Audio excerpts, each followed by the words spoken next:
Hi, everybody. I'm Sue Stacy, and I'm here today with Kathy Boelsma, who is an old friend and colleague. We've done a lot of work together, and particularly we've talked a lot together, particularly about adult learning for early professional learning for early childhood educators.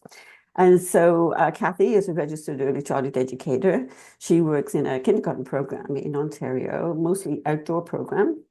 And she's a pedagogy staff for this program, so does a lot of documentation and is a pedagogical collaborator in general with a lot of people all over the country. And we're here today to talk with her about how she goes about that professional learning and thinking about that. And sometimes Kathy and I have fascinating conversations because sometimes her approaches to professional learning are quite different. And so it's exciting to talk about that. So welcome, Kathy, and thanks for doing this. Oh, thanks for having me, Sue. I'm very excited to see where this is going to go. Yeah, who knows? Our conversations tend to go all over the place, so we'll see. We'll see where it goes. So we were talking the other day about professional learning and particularly about valuing ideas that come from the Mhm. educators and being in relationship, long-term relationships. So could you talk a little bit about that, where you begin with groups of educators, relationships, and valuing their ideas? Yeah, it's an interesting thing because when we think about children's learning and children's group learning, we often think as that is separate from ourselves. Mm, And it's really this idea of human learning, isn't it? yeah. And so when I work with a group of people, it is a bit different because they're used to what do you do and what can you Mhm. tell us about? And I'll be like, well, what are you interested in? What are you thinking about right now? And Mhm. do I have something that meets up with maybe where you're currently thinking?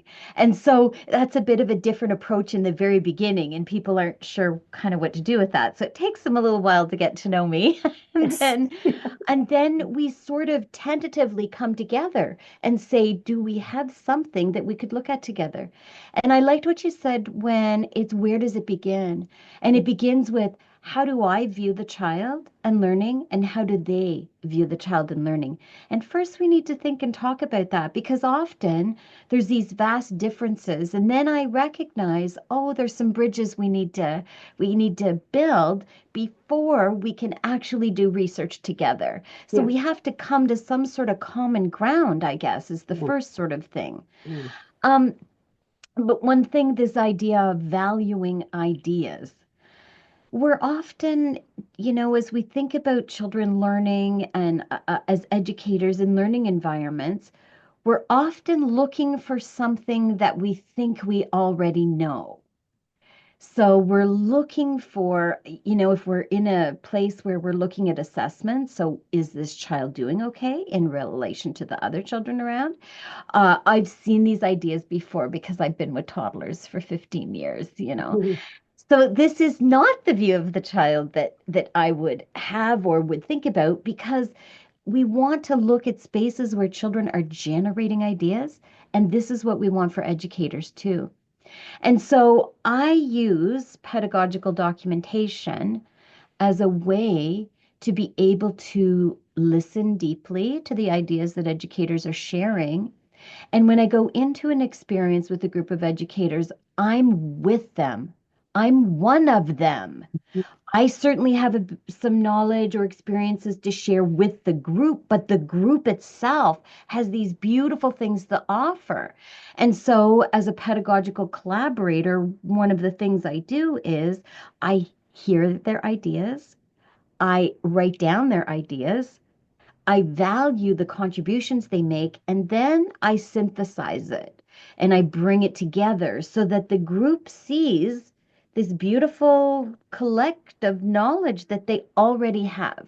It doesn't really matter what the topic is Yeah, I because mean, the process would be the same no matter what the it topic is. would, and it is. So when you say you synthesize what they've brought to the equation, and it's a complex, any kind of human learning is a complex equation, an Yeah. interplay of a lot of things.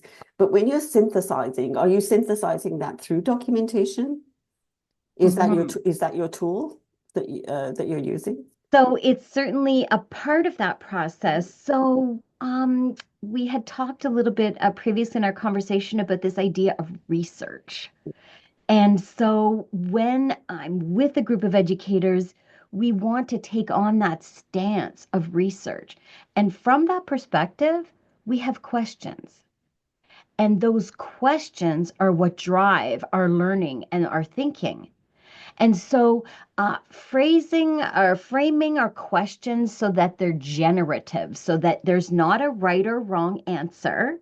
It's what is your experience in this? So, I'm just going to use clay as an example because I was just working with a group of educators. It's very fresh in my mind, and I'm just writing up what I call a pedagogical guide that's generated by their own ideas.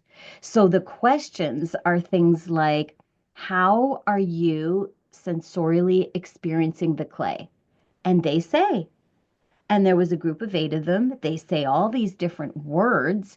They generate the knowledge themselves. I'm not telling them. Mm. They will discover it.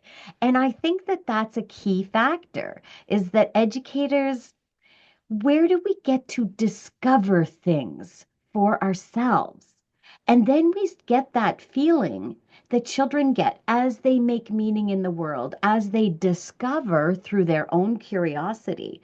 So I think a part of being someone who leads and organizes educational spaces that we have to think about the creation of those spaces in that I'm not information transmission to a group about what they should be doing in order to be better educators, but that we construct together around a certain idea what we know about it, what would we like to discover about it, and what is our capacity. And so I've kind of already listened a little bit to how the educators, so that I bring things in what we call an atelier. And this atelier, of course, is born in the city of Reggio Emilia. And so I've attended several ateliers and been to Reggio a few times. And so I have always been a researcher. I'm not an academic, but I live in a space of research in my daily life. And You're the this most, you are the most curious person I know. And so, really, I mean, you have a million ideas in your head and you go research them and you're interested in everything to do, all facets of education and learning. And so, yeah, I would agree that you are like the ultimate researcher. You don't have to be an academic to be a researcher. Well, You, I you think have to be too, curious. it's actually Yeah. freed me up Yes. to be able to think in different ways, in more relational ways, right? Mhm. Because we also see research that reproduces itself. Oh, can you explain that? So, like when we think about research as in evidence-based Hmm. research, we know from people like Peter Moss, and Gunilla Dahlberg, this idea of evaluation and this idea of evidence-based, that it is repeatable. That, Mm. if you just take this group and you just do this, and then you evaluate how you've done, well, that isn't the spirit of research of human beings, Mm. I guess, right? And I'm really attracted to that idea. And I remember when I first, started reading that series, early, contesting early childhood series, I was, I felt a sense of freedom as an educator that I could explore and research, and my documentation became the repository for my research that allowed others to engage in the research too, and then they could take off with that in different directions. So I found it as a space for thinking. So documentation, I mean, it's an incredible tool for doing many things, Yeah. and for thinking about things in different ways. And one of the things I have suggested to educators and student educators in the past, when they are struggling, for instance, with the focus of their documentation or what to call it, the title actually is very important because it draws the reader in. I've often suggested using a question as their title. What's your question?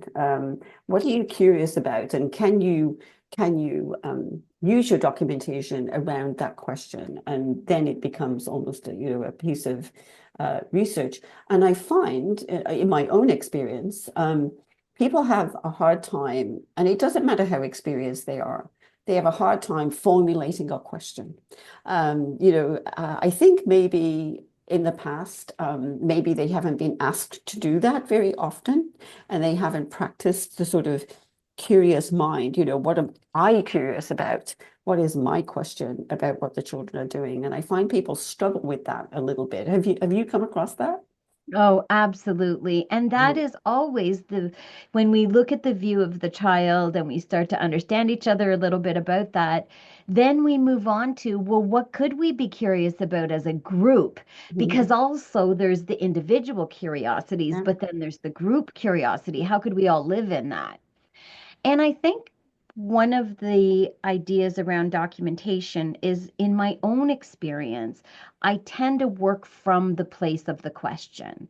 So I have a question as a researcher, and I'm going to explore that with the group of children that I'm with. So in creating curriculum, Take a moment.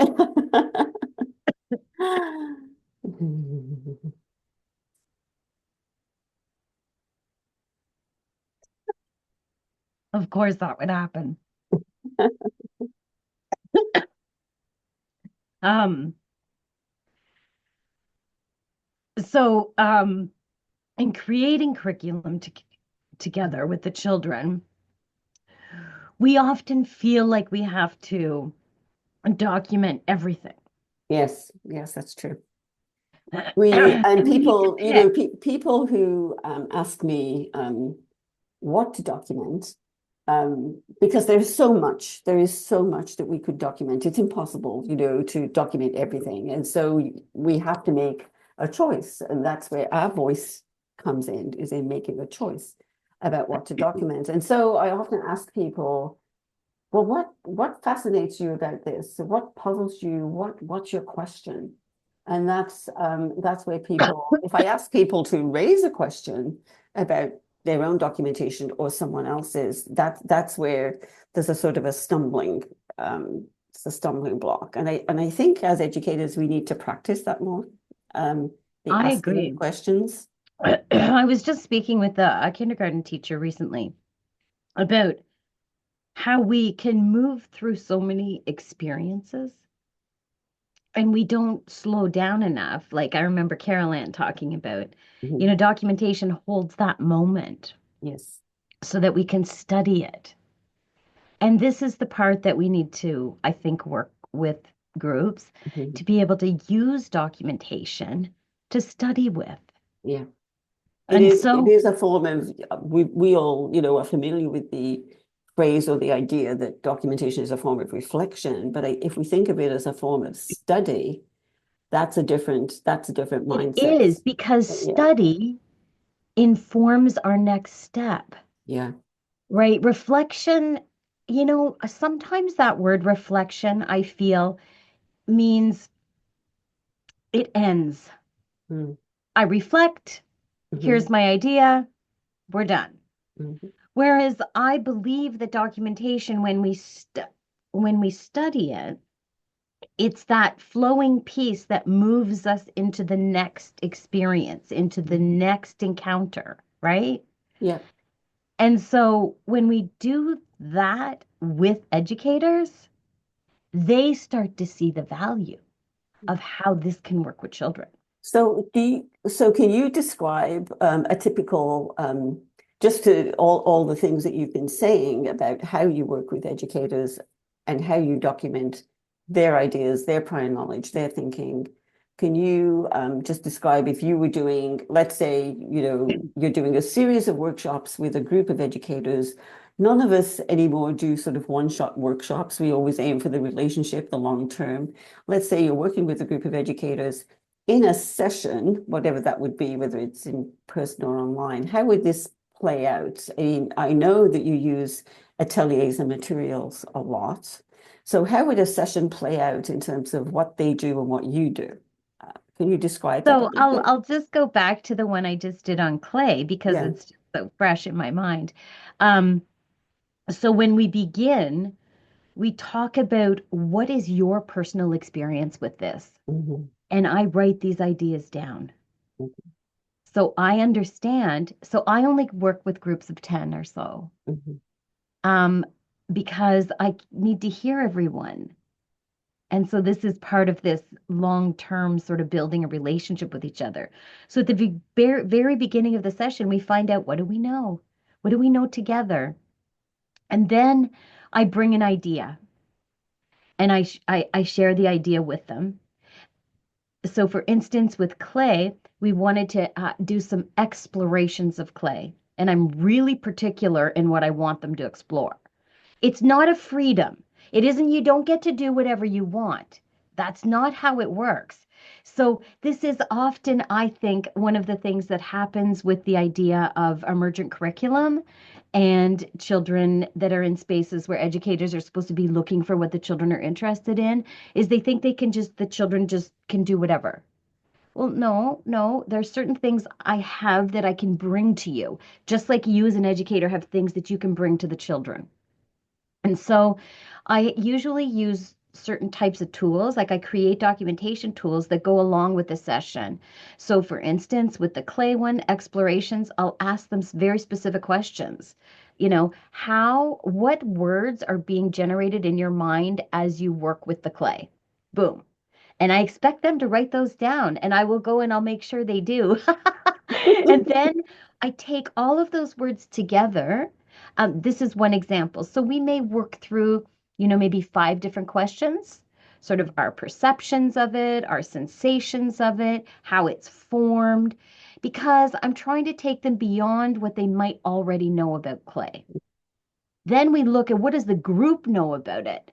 And so what happens is we leave the material, we come back together, and then I tell them, oh, look at all the things that you all said. Now, I haven't heard this before, or I can quickly pick out a common thread that's happening within the group that we can build on. And so they realize I have ideas I can contribute when I didn't even know I had them. Mhm. Yeah. That's a marvelous thing. The generators, we think of ourselves as using, when we train in training programs at universities, at colleges, wherever we train, we go from theory to practice. But actually, I keep saying to educators, we can go from practice to theory. We can develop our own theories from practice. We don't have to, it goes both ways. We value our theorists, we believe, we share values with certain theorists. We all have our favorites that we enact, that we put into practice. But right, it's so valuable to take practices like your play work and create theories out of that. I love flipping Right. that. Yeah. Yeah. And it's that when they look at all of the ideas that have been generated from their own interactions, right? You're you're using the process of documentation to bring it to their awareness. Mhm.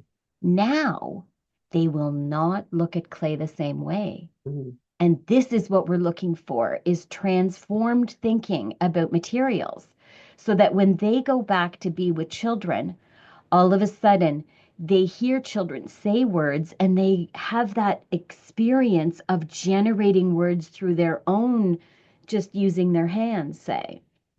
And so um, when we have those kind of experiences together, usually sessions I do are between 2 to 5 hours. Like I like Mhm. to spend that because then we have room to explore, generate ideas, reflect on our documentation, and we go through that process usually about 3 times so that educators get that feel for how documentation changes what we think for the next encounter. So each session I do is never the same Of course. because Yeah. Yeah. it's if we know when we bring together time, materials, and curiosity, And I would say the fourth thing is documentation. Mhm. We can create these spaces with those things. Absolutely, yeah.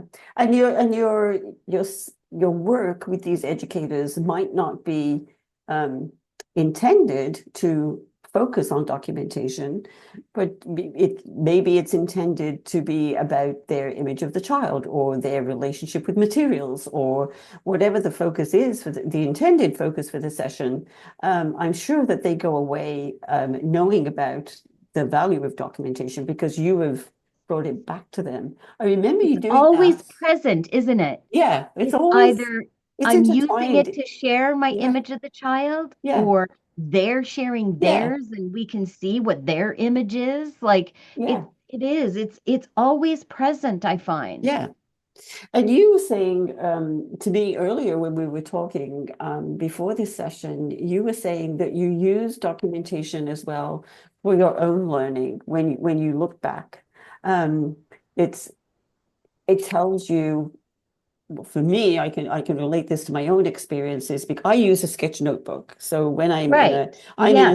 I'm in a session with a group, I am as they are working or in a class with students, I as they are working individually or in small groups, I am documenting what they are doing and saying and that. And when after the class, I go back and I look at that and I think, well, that piece didn't work. Why didn't that work? What happened there? Why did things sort of go, fall apart? And why weren't they engaged in that? And it's a thinking tool for me. How do you use it for your own learning, Well, after that's it yeah, exactly. yeah, yeah. Um, I document, say, like the interactions around the clay. We'd first introduce it where they only use their hands. Hmm. So I am documenting all the different ways I see them doing that. When I look at my photographs and I pull them together and I start seeing, oh, how is that affecting their perceptions of it by the words they use? What is the variety of gestures that are offered? And I start to study this documentation and I see things emerge that I couldn't see because I'm in the throes of it. You're in the middle I'm of in the everything. middle of Yeah, it. I yeah. can't see it till I step back. And the other thing is looking at it over time. So this was a month ago. I need to let it set for a little bit so that I can go back and look at it with fresh eyes, Yes, absolutely. right? Separate myself a little bit. And the other thing is I need to look at the collection. It isn't just Right. one. I want to look at what patterns am I seeing? That's a significant question I use a lot when I'm looking at a series of documented encounters. What patterns do I see emerging here? What themes are developing? What is some group ideas that I see flowing through? And these are so what I do after these experiences with educators is I write them back. So I respond, I take all the materials we did that day, their own experiences, their generated ideas, and I create a pedagogical guide for them. So this isn't a handout of something that I would use over and over. This is really contextually created for them so that they can feel that sense of what it's like when somebody hears their ideas, values them so much, connects it to perhaps a theory or practice that they've shown they're researching, and then they can see that this is what it would feel like as a child when you're doing this with children every day. The feeling that you're being seen and your ideas, which you thought were only your ideas, maybe they are connecting with someone else. Maybe they're out there and completely individual, but very valuable and provocative for other people. Yeah. To bring all that together. So, what would you mentioned a pedagogical guide that you develop. What would that consist of? What would that be? I'm sure it's different. It has to be different for every group, but generally, what kinds of things would you develop in that pedagogical guide? Right. So usually I try to document the process the group has gone through Mm, because often, when you have a series of sessions with people, you have a notebook and you have some things over mhm. here, and then you've got this PowerPoint over here. And when do you sit back down and synthesize it and go back through it and reflect on it again. So, a pedagogical guide is where I take the initial idea that the group was thinking about. I show them what their group knowledge was, and then I document their experiences with photographs and their transcripts of conversations, and I put that in there, and then I interpret them. Mm. And I'll say, I notice that we were talking about the theory of Torrance's creativity theory, and I notice that you're doing elaboration here, Mm. like so that I bring together what they were to be thinking about in the session, and then I bring it into the practice of what we were doing. And so then as I do that, I learn more about how this is connected with this group of people in this time, but it also raises my awareness for other times that I'm encountering this subject or this topic. And then through that, things come out. I see things that I didn't see before, and I write them back and I tell them about it. And so So, then I send it to them afterwards, and then I meet with them again, and we look at the work we've done together, and we see, are we different from before? So this was, I remember being with Carol Ann and we did the question, what is learning? And mhm. she asked us to keep a journal on tracing our learning, the movements of our thinking. And I have thought about that so much that what happens is at the beginning of an encounter with a group, we hear what they think about and we document that. And then I feel like as a pedagogical collaborator, my role is to use documentation to show them their transformed thinking and at the same time tell them what I'm doing so that they can see it and do it for themselves.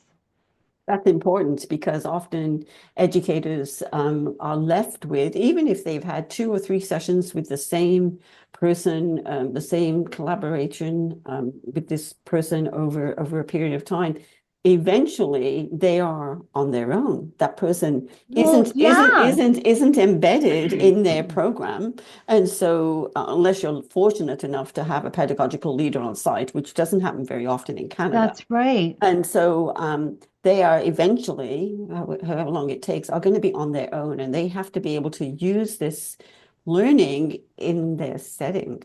Do you, That's right. I'm sure that the follow-up meeting after they've received your pedagogical guide and had some time to think about it, and you have a follow-up meeting, I'm I'm thinking that that meeting must be very exciting for both yourself and for them because they are seeing someone else's understanding, interpretation of their learning, which Yeah, they might not have seen themselves, maybe. And so that's very not only informative, they're seeing it through a different lens, their own learning, but validating, incredibly validating. it is because Yeah. I do try every everyone has an interesting idea Mm, of some kind, right? And to see your ideas, they're I've done this quite a few times now. I once did it last year for a group of 70 educators. That took me many, many hours. mm, But I feel that, I want to leave impact with people. Like I want them to feel like what they do every day really matters. yeah. And that if they can be heard in their own ideas, and if we could instill a little bit of that curiosity and that being able to recognize children's ideas and then valuing those ideas, then this is the work I'm really, really happy to participate in. And to And write down and to record their own ideas, whether it's in a rough chart on the wall or whether it's in a sketch notebook or whatever it is, to value their after these sessions with you, I imagine that they would value their own ideas more, recognize their own ideas more profoundly, and to keep note of those ideas because in those ideas are possibilities for research and for change in early childhood education in general. Those ideas, that's where change comes from. That's where transformation comes from. We have to write down those ideas and value them. It's funny that you mention that because I know in the opening chapters of The Role of the Pedagogista Mhm. by Claudia Giudici Yes. and Stefania Gramiati, I'm going to maybe get that wrong. I apologize. But they talk about Malaguzzi was impacted by a report and it was about learning from the United Nations. It was called the Learning Report, written in 1976 or 1972. Anyways, I went and looked it up and I As have a only you copy would of do it. because Of course, yeah, I know, you are right? Like I'm a you reference. Yeah, I love you references, are right? you are an ex amongst other things, you are an ex-librarian. So of course you would look these things up. Yes. And so in it, the opening column of paragraphs was about professional learning was it was about people had this perception that as they went to school that their learning stopped and then they were equipped enough to continue. And this United Nations report was the total opposite of that, saying your learning journey has just begun Mm. when you leave this. And I think we're often still back in that other state of mind. Yeah. That unless we're going to post-secondary education, and I've heard this a lot, and you know, and I don't mean this anything against post-secondary institutions, but this has made people feel that they can't do it. That unless they're doing research through an academic institution, that they're not really doing research. And I would totally disagree with that. Oh, well, action research is everywhere in all of our days. If we Exactly. recognize it and acknowledge it and record it somehow, it doesn't matter how we record it, but make some sort of note of our questions, how we found out the answers in through action. I mean, action research is something that many educators are doing without even knowing it. Um, I think that they're doing the action research and that they're documenting something that they find interesting, but they don't know what to do with it at that point. yeah, yeah. Right? And that's where we have to explain the ideas, in my opinion, these ideas of social constructivism. Like we can hear about this theory, but what does it mean? What does it look like? And how do I design for it? How do I How create do I use spaces for it? how do I use it? But one thing that I'm seeing happen here occasionally is that that documentation or that sharing of ideas, even if it doesn't look like traditional documentation, maybe it's a sketch notebook that somebody brings along, that these ideas can be shared in a staff meeting if space is made for that. They can be shared in a community of practice. And that's where I see it most here. You know, several people that you know and that I know have been together for a long time in a community of practice, Yeah, and big ideas get shared there. And that's so important because where else would those ideas go? that And that's it. many of these people that I'm in a community of practice with are instructors in college programs or they are pedagogical partners. You know, they have roles of leadership within the early childhood field. And we need to be sharing big ideas. I agree. And we need to be sharing the educators' ideas that we are hearing because sometimes they're new and they're things that we haven't thought of as instructors or whatever we are. We need to be hearing that. And where else do we hear them? Um, Well, I think what you've really hit upon is unless we as educators understand our own learning processes, I don't see how you can see the children's learning processes. mhm. You tend to only see, we're often trained in the ideas of the areas of development, Yeah, and then we slot the child, you yeah. know, within those. It's the default, right? It's the It is. default. And Yeah. so, you know, again, as Caroline has offered before, you know, can you select a different lens? Mhm, Can you select a different way of looking? And a different way of looking is where you're looking for something you haven't seen before. mhm. This creates a sense of curiosity. And And I think, and disequilibrium, which is a good thing. of course, it is. Yeah. And I find one of the things I usually use with a group too, now that I think about it, is I often use photography as a beginning language with educators because it's one where you can easily show what you're curious about. Mhm. So I'll often say in one of my sessions, okay, we're going to take a 5-minute break. Can everybody go take their camera and go outside and Mhm. find something? I'd like you to take a very close-up picture of something you're curious about. Mhm. And then when they come back, they bring all their pictures together and we look at them and we go, well, what are we curious about now? So that we demonstrate this idea of being curious about the world.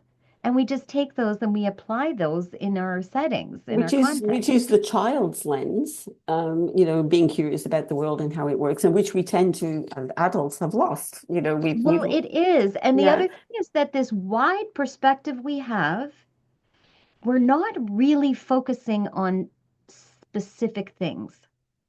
And so by using a camera, I find we focus on specific things. And this helps us narrow our focus. And this is what really good documentation is able to really um, find a focus. And when you mention this idea of using a question, the question is what drives what we see, right? Absolutely. Yes. Yeah, Yeah. it's very difficult to have a lot of documentation that you've looked at and then trying to find the common threads. I understand that's the beginning process of it, but there's a point where you pick what you're going to look for. Mhm. And then you start to generate what can be possible in my mind. Do you find, just we're quickly running out of time as we always do, but do you find that you work with several groups at the same time? Within a year, you've probably worked within several groups. Do you find connections when you're doing these pedagogical guidelines between what one group has done and what the other group has done, even though the topic might not be the same? But do you see connections between the two groups? And you know, would there be a way to bring those groups together into conversation or, dialogue about what, they're learning? That's an interesting question. It seems like right now I'm working with such diverse groups. I have one childcare program of 35 educators that are looking at challenging adventurous play Mhm. and being able to see what those 8 kinds of play could look like in a licensed childcare environment. Mhm. So they're, trying to think about those, learning about how to document these kinds of experiences. And then I have another group that is thinking about the pedagogy of joy and Mhm. how to design spaces for joyful contexts Oh, with parents and children. I want So to come to that group. that one's a really amazing, amazing work.